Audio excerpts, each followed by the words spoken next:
Okay, in this video I'm basically going to be going through a range of challenge questions from that first booklet, combining some tricky multiple choice questions with some ways to go about answering some of the trickier short answer questions in that booklet.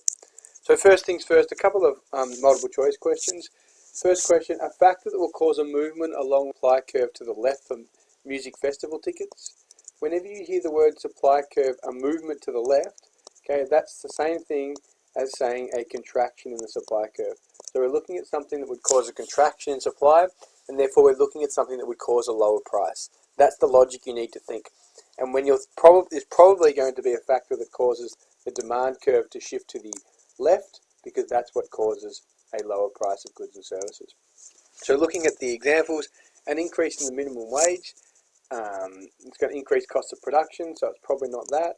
A reduction in income tax will increase demand. An increase in consumer confidence will increase demand, and a global economic downturn. Well, a global economic downturn, if you've got your demand and supply, that's going to shift demand to the right for to the left for music festivals, lead to a lower price of music festivals, and then you're going to get your contraction in supply. So the correct answer is D, a global economic downturn. Another question that people have been struggling with, the Australian government banned the advertising of cigarettes in electronic media. So basically you can't advertise in TV, you can't advertise in any form of radio. The only real place you can advertise now is on magazines or newspapers. Magazine advertisements were not banned at the time. Soon after the ban had taken effect, you would expect to find that the price of magazine advertisements did what? Well, we know there's going to be an increase in demand from cigarette companies for advertising spots. But when you're looking at a market, if this is the market for magazine spots, so if your heading was magazine spots or spots in a magazine, basically you're going to be setting your price based on supply and demand. And all we know is that cigarette companies are going to increase their demand in this market, so more cigarette companies are going to want to advertise within magazines. So as the owner of as the owner of the magazine, the demand for your spots in your magazine has increased. So not only are you going to increase the price for cigarette companies, but logically, you're going to increase the price for all goods because every good is competing for those limited spaces.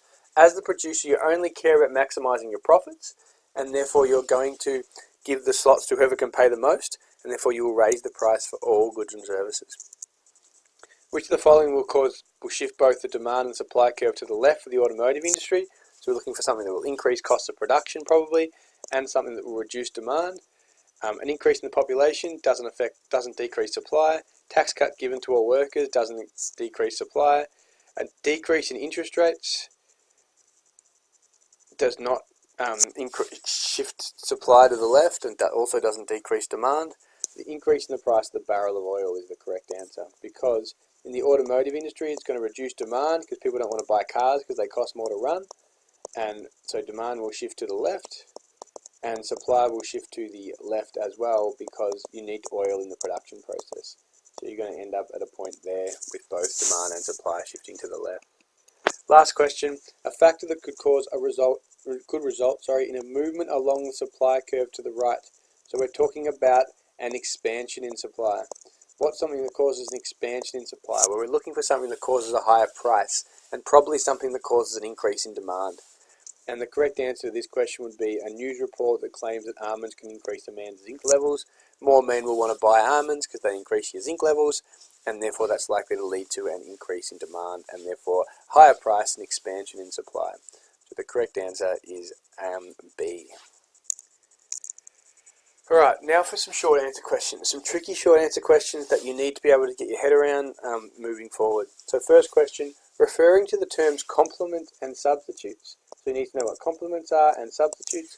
Outline how the market for electronic cars is likely to respond to lower global oil prices. So how will the electronic market, which doesn't use oil, be impacted by lower global oil prices? And there's a process you need to go through here. Okay, three marks for a more logical, sophisticated explanation of how the market is likely to respond to lower global oil prices, making logical reference to the fact that petrol is a complementary product for petrol-driven cars, which increases demand for them and causes less demand for electric cars, which are a substitute for petrol-powered cars. Because you've got to remember, we're talking about a lower price of petrol. So this is how you would go about the answer. A lower price of oil directly leads to a fall in petrol prices. Given that petrol is a complement for petrol-driven cars, so mention the word complement, it likely to lead to an increase in demand for petrol-driven cars as the running costs are now lower. So it's costing you less to drive a petrol-driven car, therefore demand for petrol-driven cars will increase. With a higher demand for petrol-powered cars, it necessarily results in a lower demand for substitute products like electric cars. So you've mentioned the word complement, and now you've linked it to substitute products having less demand because there's more demand for petrol-driven cars. This is because the running cost of electric cars is now relatively higher than before when compared to the running cost of petrol-powered cars. Because of this, the market for electric cars will experience a fall in demand. You could say there'd be a surplus, lower prices, and reduced output. So you're linking it to how complements relate to petrol-driven cars, then making a link to how that increase in demand for petrol-driven cars will reduce the demand for the substitute, and then flowing that on to what would happen to the market for for electric cars.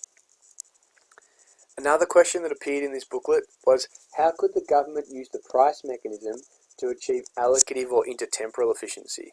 So what could the government do to try and achieve these types of allocative efficiency? And basically what it's asking you is how the government can use the forces of demand and supply to try and influence and help to achieve those objectives.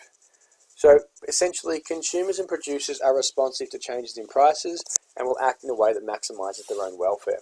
So if the government wants to improve, this should say allocative efficiency, they could place an excise tax on the production of goods and services that may cause climate change and deplete the natural resources for future generations. This will increase businesses' costs of production, so it'll increase their cost because supply will shift to the left. They pass these price increases on to consumers and therefore reduce the demand for coal-based energy. So we're answering the question based on intertemporal efficiency, not allocative efficiency. Likewise, the government could offer subsidies for installing water tanks or investing in renewable energy like solar panels and wind turbines to lower costs and preserve living standards for future generations. So you're mentioning how they can use both taxes and subsidies to influence the price of goods and services and shift resources away from coal-based energy and into things like installing water tanks and solar panels and wind turbines, all of which will help to preserve the environment and improve intertemporal efficiency. If you're talking about allocative efficiency, you could talk about taxes, excise taxes on cigarettes and alcohol, subsidising things like education and healthcare to achieve a more efficient allocation of resources, and mention the impact that can have on costs of production and prices. Thank you.